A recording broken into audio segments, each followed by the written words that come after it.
Welcome to the 8th season of the Combustion Chronicles podcast, where bold leaders combine with big ideas to make life better for all of us. I'm your host, Shawn Nason, CEO and founder of Mofi. As a maverick-minded, human-obsessed experience evangelist, I believe the only way to build a sustainable and thriving business is to put people first. Throughout this season, we'll be connecting you, the listener, with cutting-edge leaders who are challenging old ways of thinking with bold new ideas and a commitment to human-centric design. Experience matters, people matter, and revenue matters. That's why it's time to ignite a people-first experience revolution.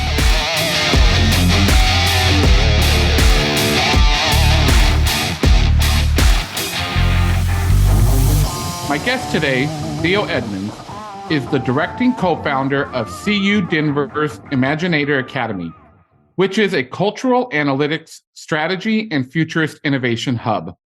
In that role, he scouts out global networks of entrepreneurs, companies, scientists, artists, creative innovators, and change makers of all kinds to find hidden opportunities that others miss.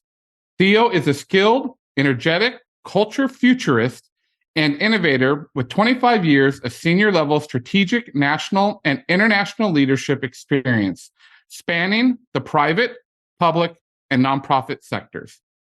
His unconventional background lets him connect scholarly research with pop culture across scientific disciplines, data analytics, creativity, and cultural well-being in the places we work, learn, heal, and explore. Welcome to the Combustion Chronicles, Theo. It's great to be here, Shawn. Well, it is so exciting to have you on here. I recently was introduced to you this past fall, and through a very dear friend of ours. I've started to really follow your work now, and I'm constantly amazed at the insights and the fresh insights you're always coming up with and your approach to innovation and all things. And you said that you grew up as, and I will quote, a blind in one eye, neurodiverse, queer kid in Appalachia.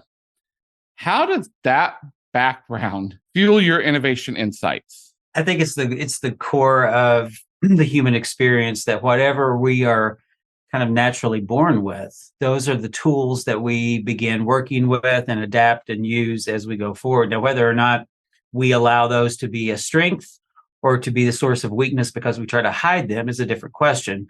But if those are quite literally the tools I was born with. I am blind in one eye. I am neurodiverse, although it was as an adult. I was diagnosed with ADHD.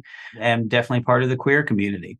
And the other piece that I'll add to that is the Appalachia piece, because that comes along with an accent and a lot of other things that over the years I have gone from hiding as things that I thought other people would judge me for to things I now see as my source of my core strength and my insight into the ways I've navigated the world and then how I see the future evolving because of that past. And I appreciate it, Theo, living in Cincinnati and all of my family living in Eastern Kentucky. I appreciate it that you are embracing that and living that in all aspects of, as you said, what you were born with. Appreciate the neurodiversity as well. So, one of our goals and my personal passions is to help organizations improve what we call the experience ecosystem. And that includes everything from customer experience to where you're at in student experience,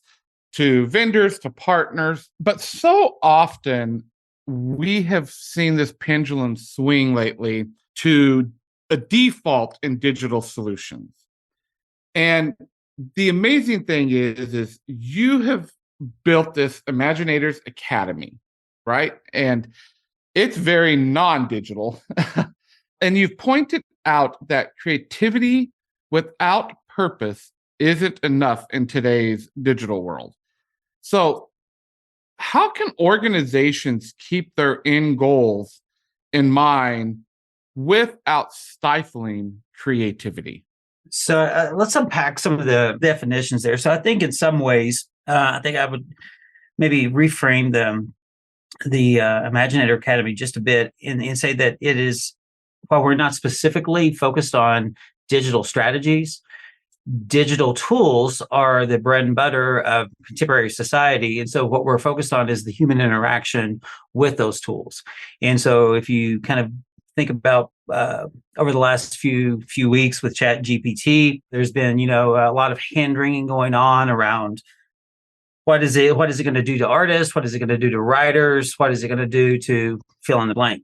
And so what's really interesting to me about that is the cultural amnesia that seems to be taking place in that conversation, because this is one of the oldest conversations in human history. As long as there has been humans and devices that are innovative that we use, this is the conversation. Let me break that down just a little bit further. So when I talk about innovation, I've got a very precise definition of innovation that I work from. Number one, I think it has to involve something that changes the human relationship with time and distance. And so when you think about the wheel, you think about the airplane, the combustible engine, you think about the internet, all of those things changed our human relationship between time and distance. Think about Gen Z, our first generation of fully digital natives. Gen Z has grown up, at least those who have access to the technology, which is increasingly ubiquitous, has grown up being able to, in 3 minutes, unmediated by anybody except the technology itself, has been able to explore their interest in a spice they heard about in Morocco, to a punk band in a garage in Philadelphia, to a place that they're thinking about going in the Adirondacks on a vacation to go on a hike. They can, from their bedrooms, from their wherever they're working in the coffee shops, they can explore all of that in 3 minutes, mediated by nothing but their own questions, their own curiosity, their own creativity. And so as we think about time and distance for that group, what we're seeing in the neuroscience piece of it is getting really fascinating, and the well-being science piece of it. There's two pieces of well-being one is called hedonic well-being, the seeking of pleasure, avoiding of pain. The other one is called eudaimonic well-being, the making of meaning. And just to stick with Gen Z, so when I talk about innovation being time and distance for them is working fundamentally differently than it worked in the generations before. And so the implications of that from a technology standpoint are that they are engaging in more technology as they try to seek what they're doing. But there's a downside to that. While they can access and condense time and distance into whatever their proximal physical space is, they're also probably becoming, scientifically speaking, less creative and less curious because of the way that something called hedonic adaptation works. On the eudaimonic side, though, here's where I get really excited about it. As they get older, Gen Z turns 25 this year, the oldest Gen Zer. So that's, a quarter of a century old. They're not babies anymore. And they're 20% of our workforce by the year 2025.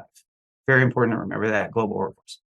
So in the eudaimonic activity, the making of meaning, we also see that this is a generation that is becoming more committed to social justice, economic justice, environmental justice, digital justice, et cetera, as they get older. So those are really long-term goals that require skill acquisition, require asking questions to bring about a future state that doesn't yet even exist. And so all of that kind of activity in the science, we see that when you're engaged in that kind of activity, you get more creative and more curious. So we've never seen a generation that's holding these two kind of ideas in such kind of strong, radical kind of parts of the spectrum. So how they bring those two things together is a very human question. So when you talk about it being not digital, I would say that digital is human, but we often get fascinated with the tech component because there is perhaps an economic ROI that's easily discernible around that tech component. But if you look at 39% of the startups that fail because there's no market for their product. That sounds to me like a human question, not a technical question. And so as we think about the integration of technologies into our lives, in 1929, the Nobel laureate economist Robert Shiller talks about how it wasn't the crash of 1929 that brought about the Great Recession. It was the way we told the stories about it that led to the recession. So, like whether you're talking about Scott Galloway or anybody else, you see storytelling being a thing that we talk about in all these tech spaces, all these innovation spaces, all these venture capital spaces.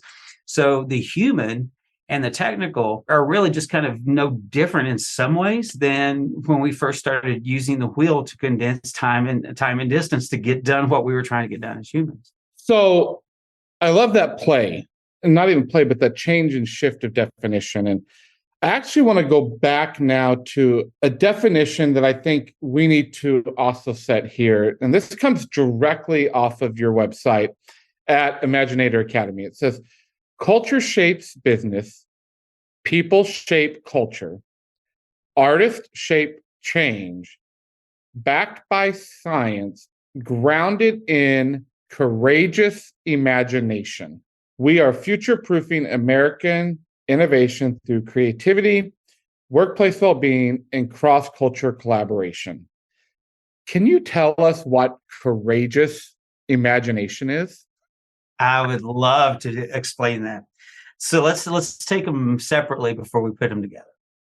Imagination is the precursor to creativity. All creativity, all human knowledge begins originally as imagination. And when we think about that being an imprecise thing, or we can't really wrap our minds around it, or it's soft, I want you to kind of think about the web images coming back from space right now. It's probably one of the only moments in social media, as I look across the board from a socio-political standpoint, that it doesn't matter if you're a sanitation worker in Durango, Colorado, a kid in a schoolroom in Breathitt County in southeastern Kentucky, or if you're a VC executive or a hedge fund executive in New York looking for the next big bit. It's the one moment when we see these images come back from the Webb telescope. You see everybody kind of like let their thing down that they're trying to get everybody to believe. And so they speak to us in a very profound way. And so I think about that a lot. And so what does that mean?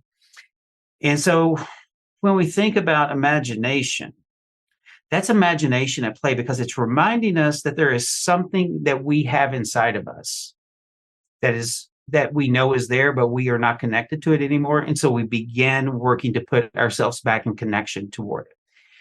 The chair of the Chamber of Commerce board here in Colorado, in Denver, George Sparks, he's also the CEO of the Natural Science Museum here in town, and an MIT grad, and a whole lot of other things. So this is a scientist CEO type, the chair of the board of the Chamber of Commerce.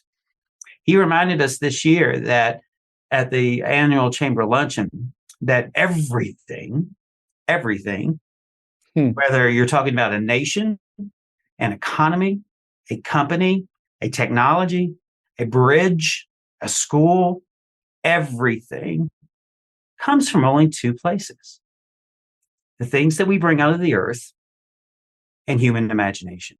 There is nothing else. And so if you put those two things together, what is the origin story of both those things? It is stardust. And so I think when we see these images coming back from the Webb telescope, we are connecting to something that is so inside of us, right down to a subatomic level, that it reminds us to look up and kind of inhabit the present in a different kind of way.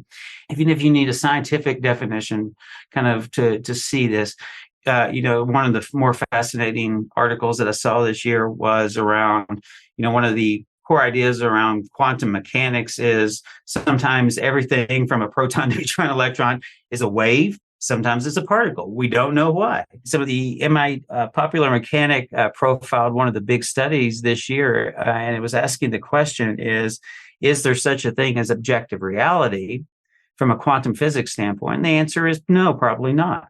That once you start measuring something, focusing on something, that makes it the reality. And so we see that, there's dark matter and there's hard matter, there's waves, there's particles. So on a pure subatomic level, we are no different than what we see and what we experience in the laws of the universe.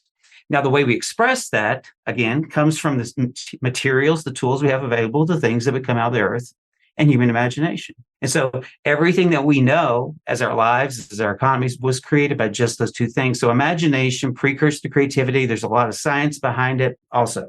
On the courage part, the courage piece is pretty profound because it also is grounded in science for us. Science and art. There's an art and science to everything. We've artificially separated those things out. Art is one expression of an idea. Business is another expression of creativity. Science expresses creativity again. So we've separated some things out we probably shouldn't have.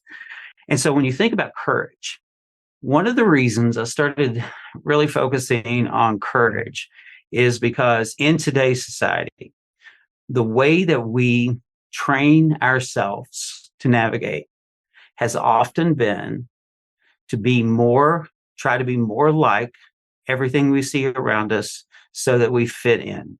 And as you know, kind of going back to your first question about growing up in Eastern Kentucky, it's been a lot of years trying to do that. And it had a deleterious effect on my own well-being. I know my Black female executive colleagues have their versions of those stories. Like we all, actually all of us have a version of that story because we've been told to get along, you have to fit in. That probably is not good for innovation if we're being, if we're being truthful about it. It's not. Right? And so when we talk about courage is the ability to ask the hard questions that may not be the popular questions. Courage becomes a thing that unlocks the imagination to go on to become creativity, to go on to become innovation and so forth.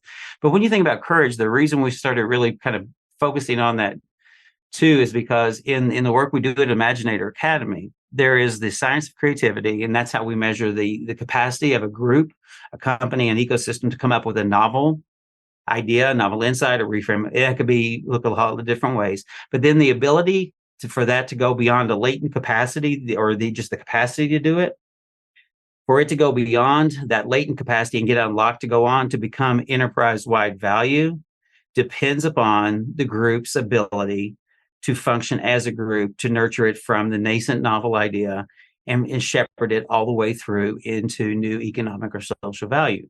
That takes courage.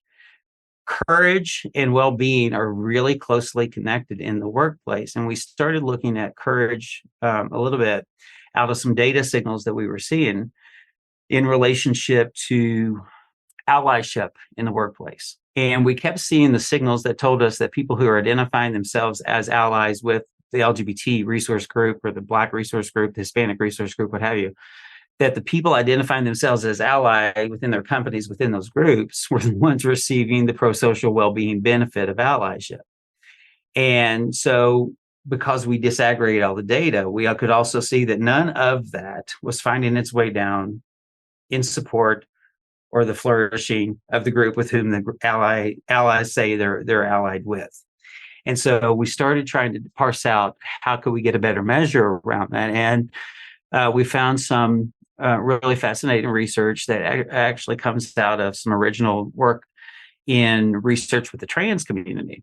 And what it was looking at is what we're measuring in courage is how willing is somebody who sees no immediate payoff for them to spend their social capital in a group situation on behalf of another group with whom there's no immediate payoff.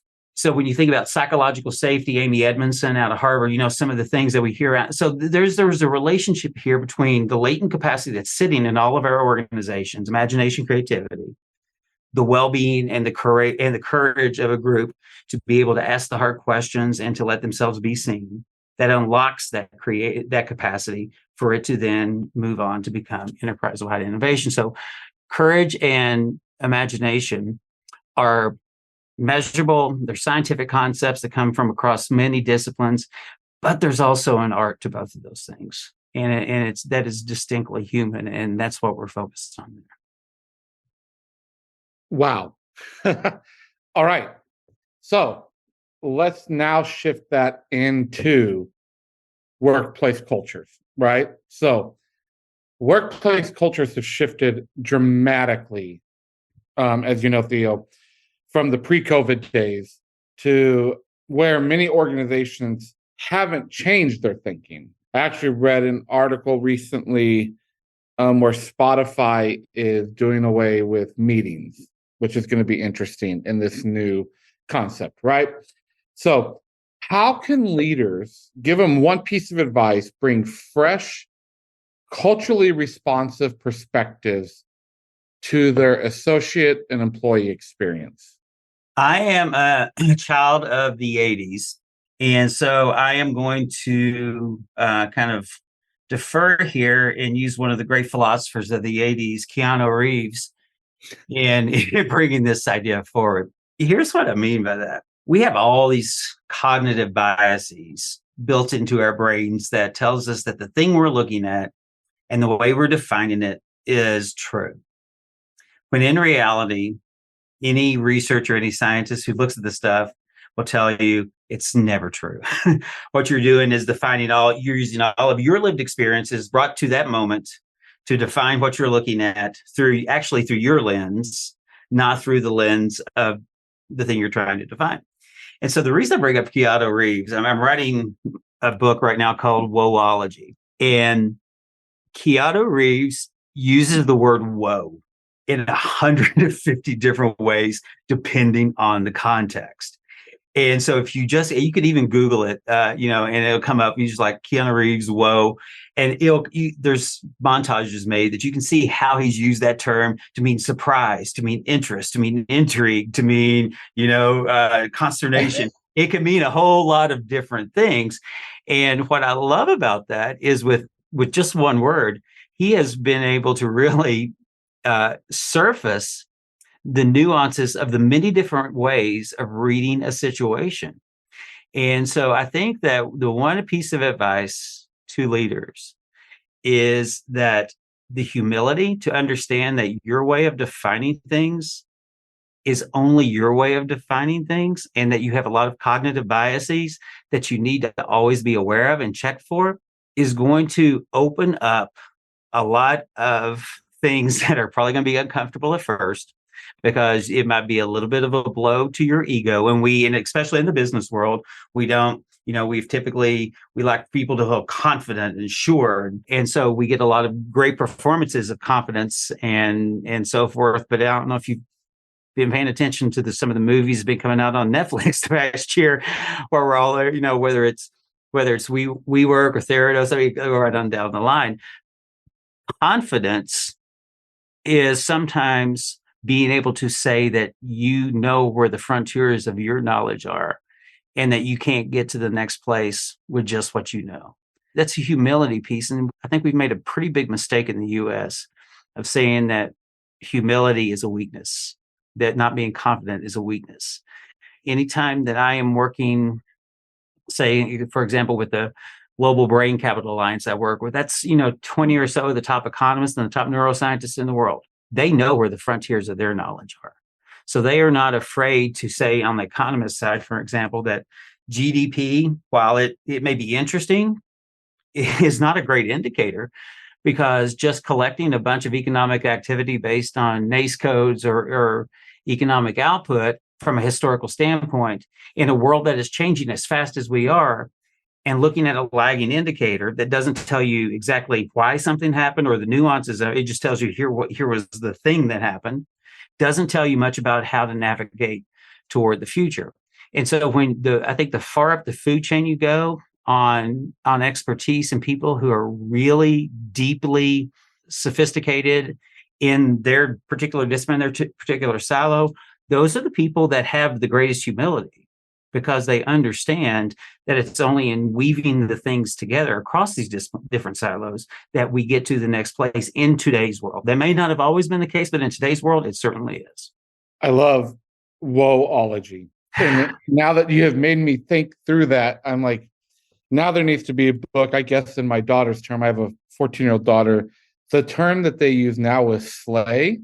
Yeah. So slayology, I guess, because I get slay for everything, and I have to interpret it of what that means. Is this excitement? Is this anger? Right? So I love that perspective for sure. So we at Mophie, I say this a lot, that we are maverick-minded and human-obsessed. And I am all about thinking like a maverick. I think you are truly a maverick in our world, and I love it. And putting people first is everything that you are saying. So, your background in the arts helps you see the world differently. Is it possible, in your opinion, to teach more black and white thinkers, some MBAs or some leaders, as you were just talking about, for example, to be maverick minded too, and to think like we think? The way I think about the world that we're in today, we have to ask ourselves what maverick actually means.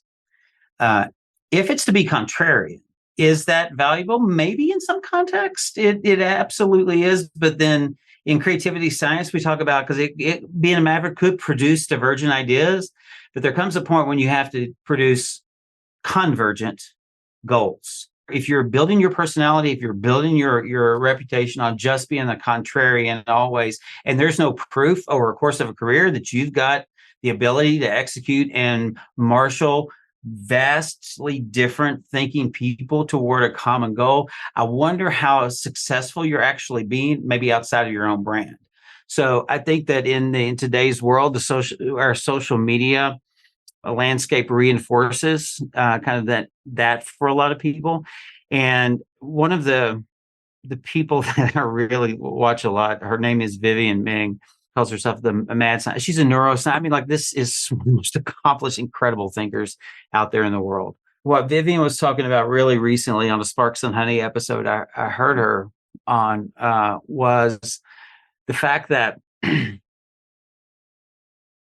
back to cognitive biases, that we think that because we see something or read something that online, that we've got the full understanding of what that thing is, and then we start going around executing on that thing because of the cognitive biases that play in. And so, like a friend of mine in Louisville, Kentucky, has on a thing on her door that says, "Please do not confuse your opinion for my law degree." And I think that there's a need for us to kind of reassess what is opinion and what is a very well thought out opposing view to the norms of society. And in all of that, we have to disaggregate that quite a bit. I do think that beyond Maverick, though, what is the more interesting question to me is this question of creativity. And the revenue models of media do not really lend themselves to the nuances of creativity. And because of the advances of neuroscience and because of the advances in technology, especially things like something called semantic distancing, where we have now big data approaches to help us understand by the analysis of, say, a Warner Music portfolio of songs or compendium of poetry or the policies of a nation, how creative societies are because of big data analysis capabilities. Creativity can absolutely be nurtured in a way that unlocks it, because it is not the province of just one group of people. And so you think about Richard Florida and urbanists like that, who have said, the creative class, the creative economy. And so we've used creativity as a thing that separates a group of people, separate and apart from the rest of the world. But that's just not how creativity works. Creativity is a human trait. It expresses itself one way in the art, it expresses itself another way in business, research, et cetera. And so knowing that is present, if we're able to then quantify, identify where it exists, and then bring evidence-based strategies, or at least an evidence-based idea. I live in a world of both art and science, and we need both.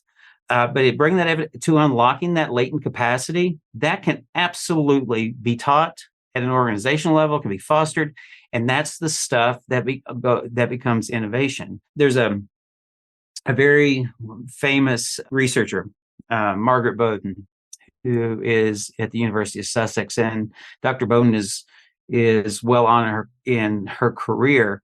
I think she's probably in her 70s now, but she started writing about where does human creativity end and machine learning begin back in the 70s. And Dr. Bowden kind of puts this into three buckets. She says, look, at the end of the day, all innovation, creativity fits in one of three areas. One area she calls exploratory creativity, and that's where you have a defined discipline, and it's characterized by a gatekeeper. So the gatekeeper is going to tell you if The creative idea, the novel idea you've come up with is valuable or not, because that's the two pieces of creativity, novel idea and value creation. So the gatekeeper is really important. So if we're talking about a pharmacological intervention, it feels pretty important to me that we have a gatekeeper that understands that what's being proposed is going to kill a human being if it's introduced into a body. But the further we get out from areas like that into sociocultural aspects where we all have different experiences in society based upon any number of sociocultural modifiers, mediators, who's the gatekeeper in that model? I question, but most of our 100 years of industrial economy has been built around this idea of this exploratory creativity column. We've built a society based on gatekeepers. And so that's where most of our innovation has come from. So we think because that is where it's mostly come from, lagging indicator looking back, that's where we need to probably be doubling down on. And so we're feeling this in society. We're feeling this kind of grind of this happening. Again, time and distance has disappeared. New generations coming in with their ideas, and they're mediated. They've not been mediated with access to information that interests them in the same way the generations before. Exploratory creativity. Second bucket she puts it is combinatory creativity. So combinatory creativity is where I take an idea from over here and I take an idea from over here and I put them together. We've achieved the first level of creativity, novelty, but is it valuable? Maybe, maybe not. And machine learning can do that all day long. And that's what it was designed to do, is take two ideas, random ideas, and put them together. Yeah. But it doesn't fulfill the second part of creativity from a scientific definition, the value creation part. Maybe, maybe not. And where it accidentally maybe does, those folks over in the exploratory column, those gatekeepers, are going to be more than happy to take that accidentally valuable novel idea and try to institutionalize it into the old structures just because they exist to reinforce revenue models in those old industrial economy models of universities and companies that need some type of innovation. And so what that does, unfortunately, I think it kills innovation because it takes a spark of where we see value. And just because we see that spark, that we immediately want to institutionalize it. Maybe everything doesn't need to be institutionalized. Maybe everything doesn't need to be turned into a company just because we have a design sprint that can turn an idea into a company. I mean, for real. Yeah, right. Third column, though, she talks about exploratory, combinatory, third column. Third column, she calls transformational creativity. Economists also talk about transformational. It's weird. The two marry each other as an idea in very similar ways, but for different reasons. But Dr. Bone's transformational creativity, this is where something comes along that introduces a concept, a twist that so foundationally changes the way that we develop and understand value to be created in that first exploratory column. Something so foundational is offered that those same value creation algorithms don't work the same anymore. And so if you think about it, a really solid idea of that is, and I know it's an overplayed one, but it's one that we all understand. So there's the introduction of the iPhone. So, maybe we got some folks who are around exponential technology and understand Moore's law and that kind of on the podcast. But where you have, the microchip gets invented, and then the value creation becomes that microchip gets turned into a computer and a TV and a phone and a GPS system. But the iPhone comes along, all of these economic value creation products disappear, and all of a sudden they're lines of code. And so something has so foundationally shifted that value creation model, at least from an economic standpoint, in exploratory creativity, that it just doesn't apply the same way anymore. And when that happens, there's another thing that you also have to look for. Not only does it change a precept of how we understand value in that exploratory column, in the transformational column, it's also going to introduce an idea or something that changes human behavior. Now, human behavior, economic behavior, social behavior. So it's a pretty high bar. It's very rare, but when it happens, it's powerful. And the thing is that transformational creativity is already happening all the time. In fact, all three of these are not mutually exclusive columns, right? Each one of them. And there's value to be had in each one of them. But in that transformational creativity, going back, I mentioned Scott Galloway a moment ago, and he and Kara Swisher's Pivot podcast is one I very much enjoy. I first kind of heard this example from him, and it makes a lot of sense to me because as a culture futurist, this is exactly the type of activity I engage in. So what Dr. Galloway talks about is like you take in the 90s, and as organized religion was beginning to decline, you had the ubiquity of technology coming on an upswing and going from being something that's primarily academic to being in everybody's homes with us all having access to it. So what might have been, mostly a prayer, God, will my child who has this horrible disease survive, becomes, hey, Google, what's the odds that my child will have? So this instinct that we have to know the unknown gets mediated and transferred into this technological format. That's not to say that the spiritual piece is not still there, because it is, but I'm not, it's not a binary that I'm saying. But these are cultural trends that were happening that enabled one of the largest companies in the world to happen, because human instinct to know the unknown gets time and distance gets condensed into a technology. And so when we think about Chat GPT and some of the other AI that's coming along and their ability to do natural language processing, there are other cultural trends that are happening that have nothing to do with technology right now. That human instinct to belong, to matter, to know the unknown will kick in. And instinct will drive people to start pulling these cultural trends with nothing to do with each other together in their efforts to get done whatever they're trying to get done, whether they're a hedge fund person or whether they're an artist. It really doesn't matter. Human instincts are human instincts. And so all of this is always happening and all the time. And so this idea of transformational creativity is the bread and butter of a cultural futurist. But I look at it through triangulating different cultural trends and trying to understand what that means from a human standpoint. Well, using a term that you used earlier, Theo, like, whoa, there is so much to unpack right there. I loved your quote that you said there that said, divergent ideas to convergent goals. Because I'm a divergent thinker, but also understand that we have business goals that we have to meet. Sure. And businesses have to do that. So you have 30 seconds to answer this one. So this one's what's the best advice you've ever received about leadership? Best advice I've ever received about leadership is that it is a dialogue, not a monologue. I love that. It's a dialogue, not a monologue. Well, it's been my pleasure, Theo, having you here on the Combustion Chronicles. You've definitely got me thinking a lot, and the creative juices going, and tons of notes that I've taken just from this. But it has come to that point in our episode where we do this thing called the combustion questions. And they are 3 randomly selected questions that I don't even know what they are. They're given to me, I would say, by my human algorithm, passed along to me. They're very simple. Have fun with them. Short answers to these.